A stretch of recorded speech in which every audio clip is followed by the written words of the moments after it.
What is up, everybody? Welcome back to another video. And today we will be looking at the Democrats' best case scenario in the 2026 midterm United States Senate elections. So as you see, I already filled out the map of not very contested seats. We have a couple seats filled in that are going to be already kind of favored for Democrats, like Virginia and New Jersey, but could be sort of competitive.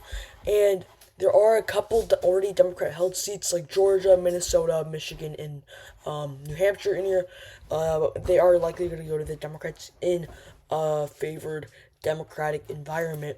So we're going to see if Democrats can flip the the Senate right now, because Democrats are in the minority, 53 to 47 in the United States Senate. So we're also going to see how many seats they could have in a best case scenario. So let's get into it. Obviously, we're probably going to put these seats that are already favored for Democrats. The current core swing seats are Michigan, Georgia, North Carolina, and Maine, in my opinion. So we're going to put Minnesota and New Hampshire in here.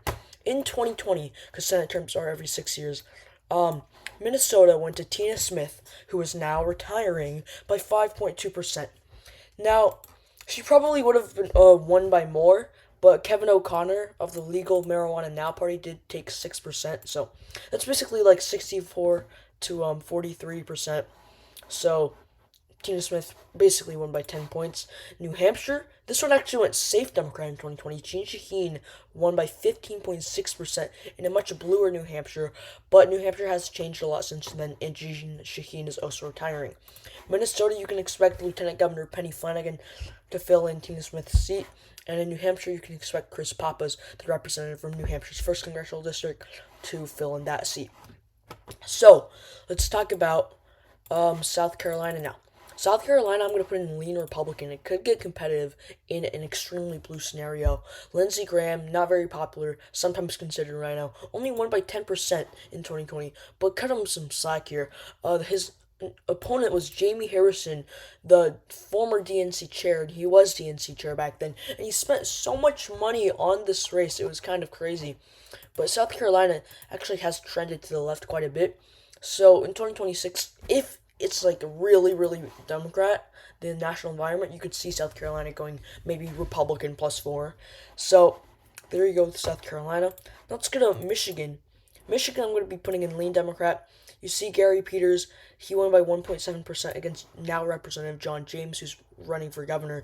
Gary Peters, he is retiring as well, and the current Democratic nomination is split three ways. Abdul El-Sayed, a Democratic socialist who's gotten endorsements from Bernie Sanders and Alexandria Ocasio-Cortez. Mallory Camaro, a state senator.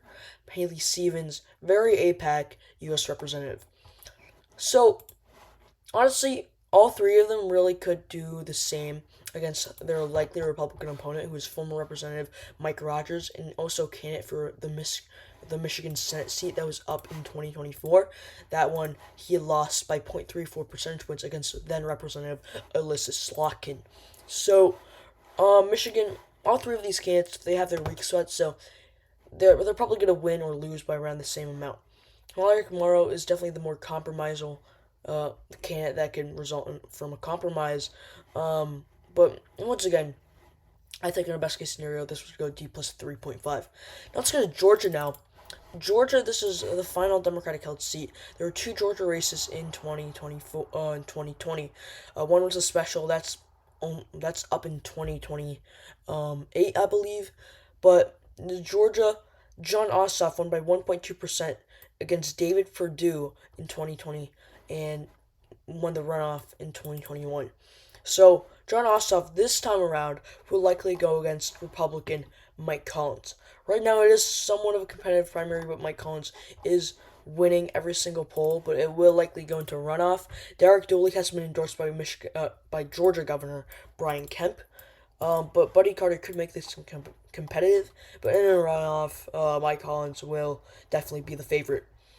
And then again, Georgia has also shifted to the left, so you can expect this to go much, much bluer than 2024. Also in 2025, you are going to see two public supervisor commission seats up for grabs in the state of Georgia.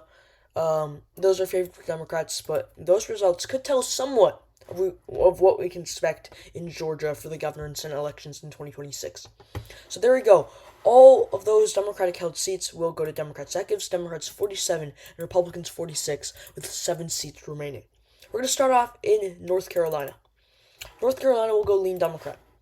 The incumbent Republican Senator Tom Tillis only won by 1.7% against Cal Cunningham in 2020. Tom Tillis is retiring. He faced some primary threats from Donald Trump, and it was either that or he just doesn't want to serve for the MAGA party anymore, so that's what made him kind of gone. So Michael Whatley, the former RNC chair, is likely to be the Republican nominee. This made Tom Tillis drop out, and he jumped in the race after Tom Tillis dropped out. And the Democrats are likely going to nominate former Democratic governor of North Carolina, Roy Cooper. He flipped this seat in 2016 in North Carolina by less than 1%. If we look in 2016, Donald Trump won North Carolina by 3.7, so he overperformed Hillary Clinton by almost 5%. In 2020, Donald Trump won by 1.3% in North Carolina. In 2020, on the governor's level, Roy Cooper won by 4.5, so he overperformed the Democratic nominee in North Carolina once again, but this time by around 6%. And in 2024, Josh Stein, his replacement, won with 15%. But that was because his opponent was Mark Robinson. Very, very scandalous. And if it was Roy Cooper against Mark Robinson, he could have reached 20%, I bet. So, Roy Cooper, extremely, extremely strong pick from Democrats here. And, Tom Tillis, he headed a whole political party. The second largest political party in the nation. And right now, he's getting out fundraised by Roy Cooper by 3 times. That is not good. So, Roy Cooper, definitely the favorite in North Carolina. If we check polling here as well, Roy Cooper is up by 3.5%. So, Roy Cooper definitely is the favorite, and I honestly agree with that polling aggregate. I think Roy Cooper will win this seat by 3%. Now, let's go to Maine. This is the last somewhat battleground seat right now, in general. And this one, it has been held by Republican Susan Collins in a state that went to Joe Biden by around 7%. No, by around 10%, I believe, in 2020. Yeah, there you go. By 9% in 2020, Susan Collins overperformed Donald Trump here by 17.6. 17.7 actually, but she has held this seat for a long time. You see, 2014 she won by 37 points. 2008 won by 22.7%. So you see Susan Collins extremely strong, but recently she has definitely caved into a lot of MAGA's demands. Because obviously in Maine you have to be somewhat moderate, but in her Senate voting, she has definitely started to become more conservative. And that could definitely end Susan Collins right here. And right now, in Maine, let's pull it up. Currently, her Democratic opponents, the only one that's getting hype is Graham Plattner, an oyster farmer from coastal Maine, who has gotten the endorsement from Bernie Sanders.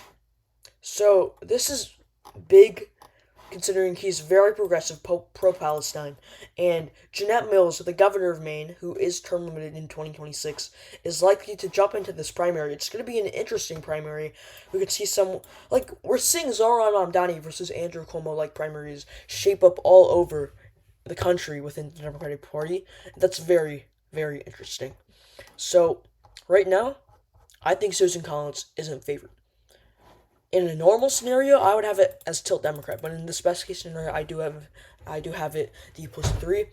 But once again, honestly, there's not that much of a electoral result change between Graham Plattner and Jeanette Mills. Mostly just a policy change. So, right now, in a Democrat's best case scenario, the Democratic nominee would beat Susan Collins by around 3 points.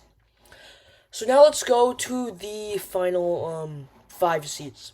These are all held by Republicans. Let's see their margins in 2020. Alaska went to Dan Sullivan by 12.7%. Texas went to John Cornyn by 9.6%. Iowa went to Joni Ernst by 6.5%. Ohio is a special election, but in the presidential result from 2020, Ohio went to Donald Trump by 11.2%. This is a special election because John Husted was appointed He was lieutenant governor of Ohio. He was appointed to fill in the seat that was left vacant by J.D. Vance because he became vice president. And in Nebraska, Ben Sasse won by 38.3%. Let's start off in Alaska. I'm going to put it in lean Republican. Alaska, I'm pretty sure, disregarding Nebraska, but Alaska was the red state from 2020. Dan Sullivan won by 12.7%.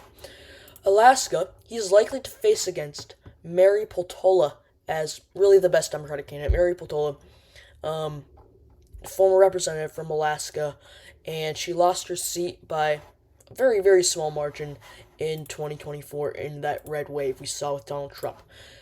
She lost by 2% against Nick Begich. So, honestly, if Mary Peltola is going to run for something besides her old House seat in 2026, it's going to be for Senate.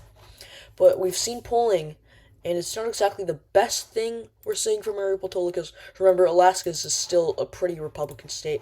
In 2022, Lisa Murkowski, no Democrat made it past the ranked choice voting to the final round. Alaska also went to Donald Trump by 13%. It's very, very hard to, because Dan Sullivan, he isn't exactly a weak senator. He's actually pretty popular in Alaska. And that's going to make it very hard for Mary Peltola to, flip a state that went to Donald Trump by 13%. It would have been much easier if she was still representative, so she would not be favored. So right now I have Alaska going lean Republican. So now let's move over to the state of Ohio. I'm going to put this one in tilt Democrat. Ohio, we have to search up on Wikipedia for this. Ohio Republican Senator John Husted. He isn't some really bad candidate like Vivek Ramaswamy, who's really weak. He's very conservative, though. It's not shocking. But Democrats are likely going to nominate extremely strong Sherrod Brown. He was a former senator, and he lost his seat in 2024 in that Trump wave to Bernie Moreno. He lost by 3.6%. He overperformed Kamala Harris here by 8%. Not the largest overperformance, but a very, very good overperformance. And in a somewhat blue environment, I could see Sherrod Brown making this extremely competitive and making Ohio blue once again. But it is going to be much harder since, Ohio is Ohio, it's pretty Republican nowadays. So it's going to be a stretch. It's somewhat of a stretch, but Ohio, I have a Sherrod Brown winning in a best case scenario for Democrats by 0.7%. Now let's go to Iowa. I'm going to put this one in lean Republican. Iowa went to Joni Ernst by 6.7%. No, 6.5%. Joni Ernst, she was very weak. Considered rhino by some, she was kind of a war hawk as well. So she was really bad. Ashley Hinton, the representative from Iowa's 2nd Congressional District, is likely going to be the Republican nominee. Democrats, they have a pretty wide range of candidates. Honestly, Iowa would be much easier. There would be a much larger path for Democrats in Iowa if Joni Ernst was a nominee. But Ashley Hinton, she's actually much better. Democrats, like Zach Walsh, Josh Direct, Jackie Norris, Bob Kraus, they all have some experience. They all have held political positions before, but they're not that good. But Nathan Sage, he is the progressive. He's gone in, but unlike other progressives in primaries, like Graham Plattner and Abdul El-Sayed, he hasn't gotten the endorsement from already well-known progressives like Bernie Sanders or Alexandria Ocasio-Cortez. So that's a big thing that could make Nathan Sage not win here. So honestly, it could be either Walls, it could be either Turek, it could be either Norris. I don't think Bob Kraus is going to be it because he hasn't served in the state house since 1978. But honestly, I think it could be any one of these. But Ashley Hinton, she's going to beat them all by around 2 points, I believe, in a best case scenario. Now let's go to we'll go to Nebraska since it's a bit more interesting. So Nebraska.